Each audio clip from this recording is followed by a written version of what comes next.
Welcome to Venture Cafe Presents. I'm Christine Dunn, and joining me tonight is Byron Galbraith. He's Chief Data Scientist for Talla, which is actually based here in the Cambridge Innovation Center. He's going to be running a panel at tonight's Venture Cafe on AI and the commercial applications for it. Thanks so much for joining me. Thank you. So can you talk to us a little bit about the challenges that people experience when conceptualizing how to commercialize AI?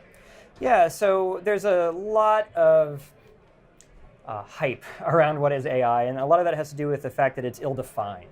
We don't really know what we mean when we say artificial intelligence. We just have a sort of impression, a lot of which comes from science fiction. We think of maybe things like Terminator, or killer robots run amok, and that's terrible. Or we think of things that like Rosie the Robot and the Jetsons, or something like this, like robots that can help us do things that we can communicate with, and are sort of interactive in an anthropomorphic kind of way.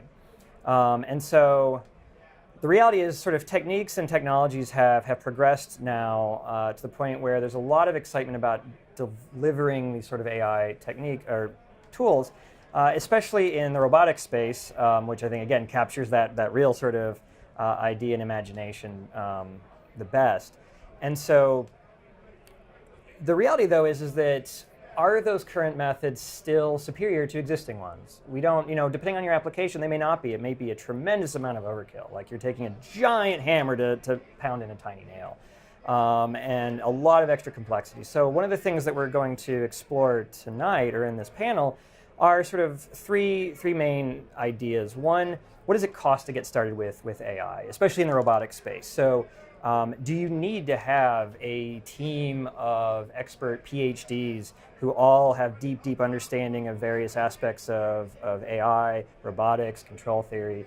Or do you need just like tons and tons of cash? Do you need to have a big IP portfolio? Do you need to have big wide open space to do all your testing? There's a lot of capital costs, both in just expertise, intellectual property, funding, that may be necessary. Or maybe we can pull off the shelf tools and get things that are, you could call AI not super exciting in the general sense, but can still qualify as maybe a weak AI system and can still be very, very effective. So you've been working in AI a lot yourself with your company Talla. Can you tell us a little bit about what the vision for Talla is and some of the related challenges you might have faced trying to grow your own AI company? Yeah, so our take on AI is not in a physical manifestation of like a hardware robot, but in a sort of a virtual entity of a virtual assistant. And so in our case, we have an AI-powered virtual assistant, or a person, call it a person, an entity that you could, or an agent that you communicate with through messaging platforms such as Slack or HipChat or some other enterprise kind of messaging group chat system. And the idea is to help offload some of the more repetitive common tasks that knowledge workers face by allowing the agent to handle those, and having sort of a 24/7 on-demand concierge type of person who can answer questions, who can deliver information, who can manage things like either scheduling or following up on an onboarding process to make sure that hey, you're a new employee, and you need to follow this procedure, and we have to remember to do this all the time, and it just automates all of that for you. So that's kind of where we're doing this sort of automated knowledge delivery mechanism, either in a QA sense, in a push notification of information in a broadcast sense, but this agent that can understand and communicate with natural language. And the big challenge there is that it's kind of like, I think a lot of these, it's the methods are there, but they're also not there.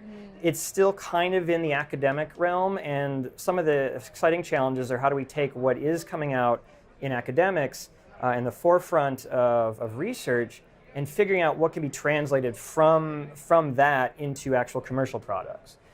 So many methods that are coming out are very exciting now, but they have a lot of practical limitations. They may require immense amounts of data before you can even get started. And many startups just don't have access to that scope of data. Or they may require a significant amount of computing power that you may not have access to easily.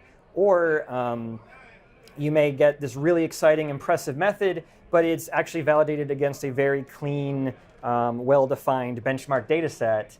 And it turns out that real data that you're going to encounter in the wild is not that. It's going to be highly, it's going to be noisy. It's going to be more domain specific than what you might find in one of these more general or focused academic benchmarks. And so that challenge of trying to understand and translate these newer AI techniques that are not just still very much the realm of research. Any words of advice for the next AI entrepreneur who wants to try to embark on the space? It's very hard to maintain, I think, to do that sort of head-down focus of what's achievable. Like I kind of just said, AI is very exciting right now because of some of these methods that are coming out, but we don't necessarily know what the challenges are around moving them from research to reality, from research to product. And it depends on the domain. There's so many different ways you can go in AI, because again, we don't really know what AI even means. It's just, we have some ideas. But yeah, I would say it's really about trying to, understand the space, get really excited about the space, but also understand that a lot of the latest research papers that come out or the things that get breathlessly talked about on Hacker News or pop up, these things probably are not ready for production. And so it's easy to get kind of washed away in this excitement of all these new breakthroughs that are coming out. But then when you actually try to take them and consider them in a real product, one, many of them don't work in a real product, or they fail a lot of tests that real products need, at least now. And two, a lot of business is still business. You still have to have a product market fit. You still have to have customers. You still have to have business development. You still have to have marketing. It's not just I got an AI algorithm and it does this awesome result on this benchmark. I'm going to make a company. You need to appreciate that there is still a tremendous amount of work that has to be done just to sell these things. Mm-hmm. Well, good luck with that. I understand the challenges of commercializing high technology products, and I'm sure there's a lot of trial and error involved. But thank you so much for joining us here tonight and sharing your story. Okay. Thank you. For Venture Cafe Presents, I'm Christine Dunn.